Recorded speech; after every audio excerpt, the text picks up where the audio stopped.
When was the last time a racing game was truly innovative? I'm not talking about adding body kits and clothing options. I'm talking genre-bending, truly genius creativity in game design. Sure, there's a lot of games these days that are good, some great even, but game-changing? Now that is reserved to very select titles throughout history. Driver was a series that had its highs, and certainly had its lows. But there is one game that stands tall above the rest. Driver San Franciso is one of those very few racing titles that will leave you truly sucked in from start to finish. A story and gameplay mix so brilliantly intertwined, it really makes you wonder, what happened to racing games in which this level of quality didn't become the benchmark? Driver San Franciso was a game that I missed out on and put away for years and years. But after finally sipping the Kool-Aid, it's time for a look back at Driver San Franciso. Being unique wasn't just part of Driver San Franciso, it was the game's identity as a whole. There was no conforming to the norm.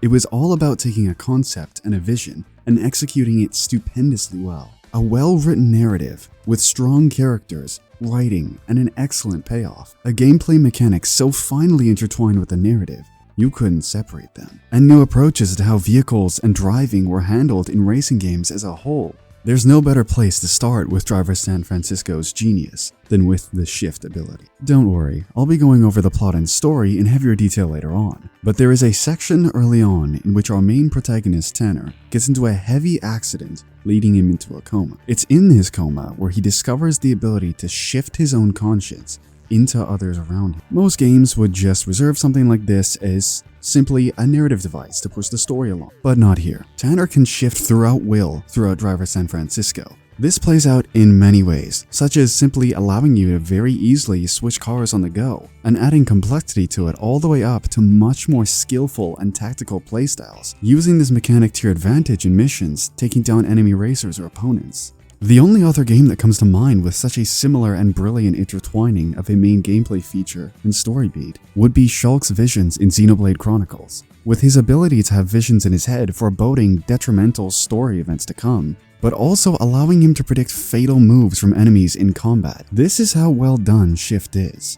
The only racing game in modern history that has anything similar is, funnily enough, another Ubisoft game, with The Crew 2, allowing you to switch between cars, boats, and planes on the go. Yet there is zero story or plot relevancy of how this is able to be performed. You can't really use it to aid it in gameplay, and it takes no skill, and in all honesty, you could probably go the entire game never using it on your own will. In a way, that really goes to highlight Driver San Franciso's brilliance even more. Shift will be used to protect armored cars from oncoming attackers, switch between low-slung sports cars to sneak on their trailers to defuse bombs, and even on the non-offensive route, during team races in which you're in charge of controlling two different vehicles in your pursuit of the finish line. You can't just drive one car and finish first.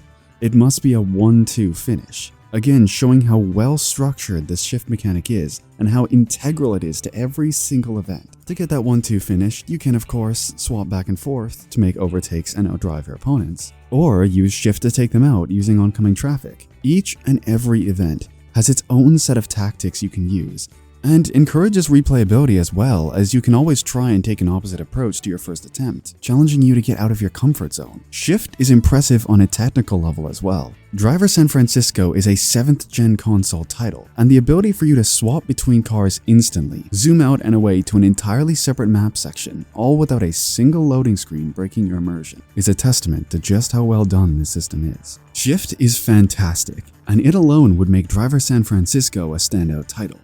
But what takes it to a whole other league of brilliance is how strong the rest of the gameplay is. Variety is the key here.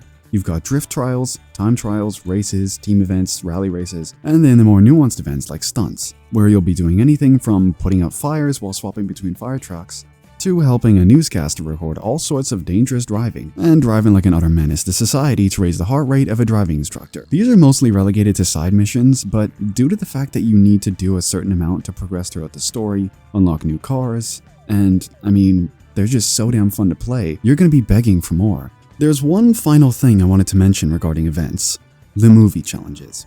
This is how you call back to the past, both respectfully and in a way that is fun for a more modern approach. Driver San Francisco took scenes from famous movies such as Gone in 60 Seconds, The Italian Job, Smokey and the Bandit, and even The Dukes of Hazzard. These aren't just lazy fan service, like in newer Need for Speed games dropping you into the M3 GTR with no actual relevance just to get Black Panther fan brownie points.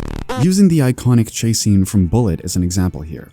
Everything from the movie's score, character outfits, removal of shift and boost from the events, and setting the race on stages inspired by the real chase. That is how you call back. There's a whole section in the menu dedicated to these, adding again to that insane post-game and side activity content that bolsters Driver San Francisco. Back on that theme of being unique and one of a kind, let's talk vehicles. There's right around the 125 car mark in this game, but it really isn't about numbers. It's what's up for grabs here that makes this game one of a kind. Starting out with your bog standard, just cars. There are plenty of cars that you would see driving around in the real world. F-150s, Chevy Impalas, Grand Caravans, which doesn't sound all that exciting. But I gotta say, it not only makes the world feel that much more realistic, but having the option of winning events in an Audi A4 instead of an RS4, like in most games, is a dynamic that I personally really enjoy. There is also a strong helping of trucks and industrial vehicles too, so you could totally drive around in fire trucks, ambulances, police cars, armored cars, you name it, Driver San Francisco has it. And all of these cars aren't forced in here to bolster the list. Each car serves a purpose, with trucks and industrial vehicles tying themselves right into the shift mechanic. For events such as swapping into a massive semi-truck will of course do much more damage to opponents than enemies, but then you'll also need to be able to swap into low cars to defuse bombs, or faster cars if you need to get somewhere quick. It's the on-the-fly versatility with no menus, no load times to break your immersion that kills the fun of most other games. Let's talk about that dirty word progression in terms of these cars. You mainly go about unlocking cars by both progressing the main story and purchasing new garages, but also must complete side activities in order to unlock the ability to purchase some of them. This is a great, healthy way to incentivize players to keep going, even after they're done the main story, and feel rewarded while having fun, unlike the modern take, which is either forcing you into FOMO with live service updates, or making rare cars so obscenely expensive you'll never get the chance to get them. You know who you are. You have very limited access to cars at the start of the game, unless you manage to find them in the open world. So think of it like a Grand Theft Auto in this regard. You can find some real flashy cars in certain areas and shift into them if you want, but you'll only have it until you decide to swap cars, start an event, or crash out. And speaking of crashing, Driver San Francisco has some really impressive deformation of licensed cars, something that's really hard to do. But it's not just visual. Your engine will start to knock as you get into the later stages of vehicle damage, and your car really gives you that sign that it's done. Here, take a look for yourself.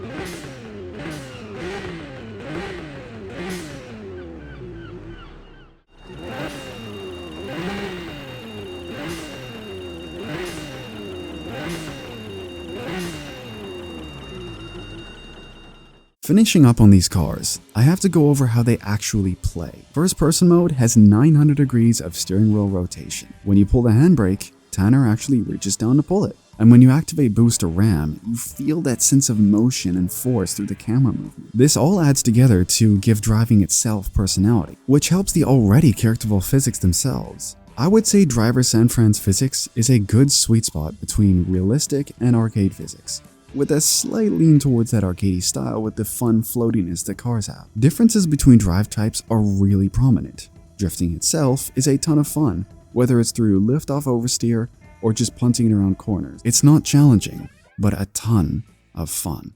I've heard the argument 1,000 times. The racing games don't need a story, and in certain cases, I can totally agree with this. A story would ruin something like a Burnout game, for instance. What I can't get behind whatsoever is racing games that attempt a story and fail completely. Ghost Games, I'm looking at you. Driver San Francisco comes from an era where there was still a little grit in these stories, before the current plague of create your own self-insert protagonists came in and ruined the genre. There is so much more that you can do with an established character that a talented group of people spent countless hours writing and developing than the generic choose-your-own-character style that the current crop of racers is so obsessed with. Driver San Francisco is what happens when you take that solid, structured approach and execute it brilliantly. Characters that aren't forced, an engaging, sensible, and genuinely brilliant plot and a healthy serving of creativity and clever game design. There's no better way to showcase this than to go through some of my favorite parts of the story. And if you haven't played the game yet, I strongly recommend doing so, as it's an experience that I don't want to spoil for you.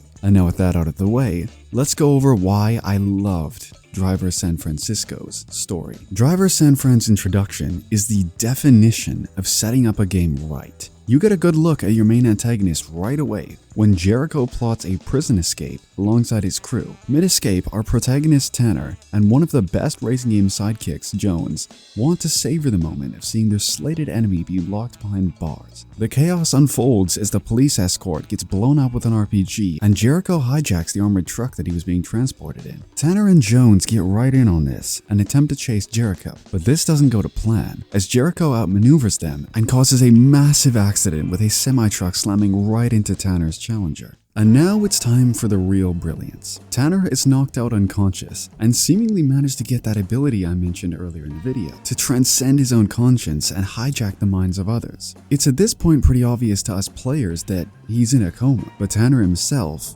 has no idea. The illusion that this is all real is executed perfectly, such as the billboards telling him what to do that Jones says have always been there. Because of course, Jones is himself the version that only exists in Tanner's coma world. The coma is such a well done explanation for simple video game things too. Tanner can pinpoint Jericho's exact location because, well, he can shift throughout the whole city at will, so that destination marker makes sense. On the way to Jericho, Tanner can hear the sounds and voices of the back of an ambulance trying to revive someone in critical condition.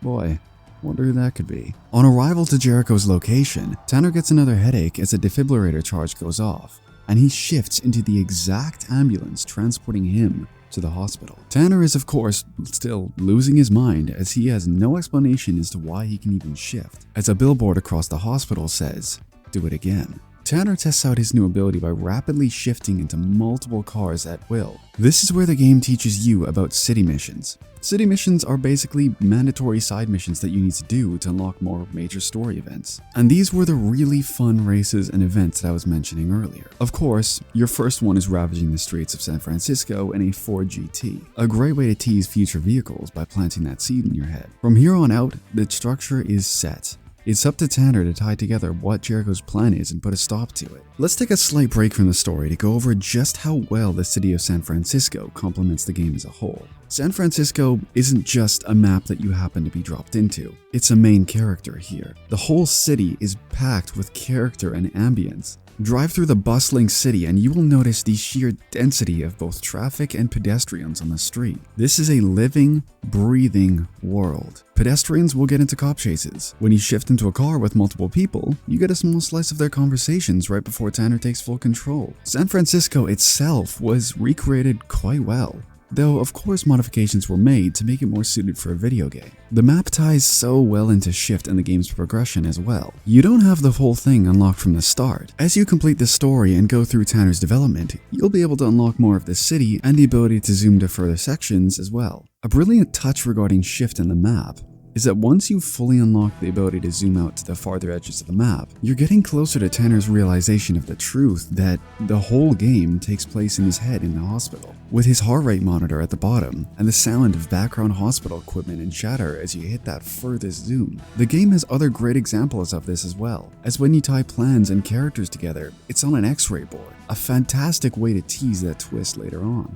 There are a few standout moments in Tanner's story that I really wanted to touch on here, even though the whole game is fantastic. The first of which is when he starts to get closer to realizing the truth that he was in a coma. There is a section where you chase an ambulance through the city, and every other car is frozen. The whole game changes color to this blue hue, everything being frozen, with the whole perspective of the current state of Tanner in the real world, is telling you that in this exact section, the frozen world represents that point when he needed to be resuscitated when he was in cardiac arrest. It's moments like this that take the story and main narrative aspect of Driver San Francisco and represent it so strongly in the gameplay that is just so impressive. And my personal favorite part of the game, when Tanner finally wakes up from his coma for the first time, sees that everything is happening in the real world as well, and forces himself to go back into his comatose mindset for one of the most ridiculous final acts in a racing game. Now that Tanner mentally has access to fully control himself and his coma-induced shift world. You take on Jericho heads-on and start literally throwing cars at him while racing on the highway. This sequence is just plain ridiculous, and I love it. What other game with fully licensed vehicles has anything even close to this? The conclusion of the story is also brilliantly done. Tanner is finally out of his coma, so in this final mission, it's no more shift, just you and your car on your way to stop Jericho. The big threat of a bomb in the city was really just an elaborate distraction for a prison break again, and Tanner through his coma was able to get past what he could have done conventionally and put the dots together while he was in that hospital room. While everyone is rushing out of the city, you sprint straight back in to chase Jericho one final time and catch him for good. This story is absolutely brilliant, and it's a real breath of fresh air to play after playing some of the most recent racing games' attempts at stories. It comes from an era before racing games either went fully sterilized without any semblance of risk or challenge in regards to Forza as of late, or the unexcusably shameful writing in the latest Need for Speeds. All it takes is creativity. Driver San Franciso was made to stand the test of time, and was made not just to be released as another driver game, but to have its own strong sense of identity. And I'm honestly sad that this style of game has mostly gone away with racing games, with most being developed for planned obsolescence as soon as the next one comes out. As soon as the next Horizon or whatever Need for Speed comes out, we'll forget about Horizon 5 and Unbound. But Driver San Franciso, we'll always remember you.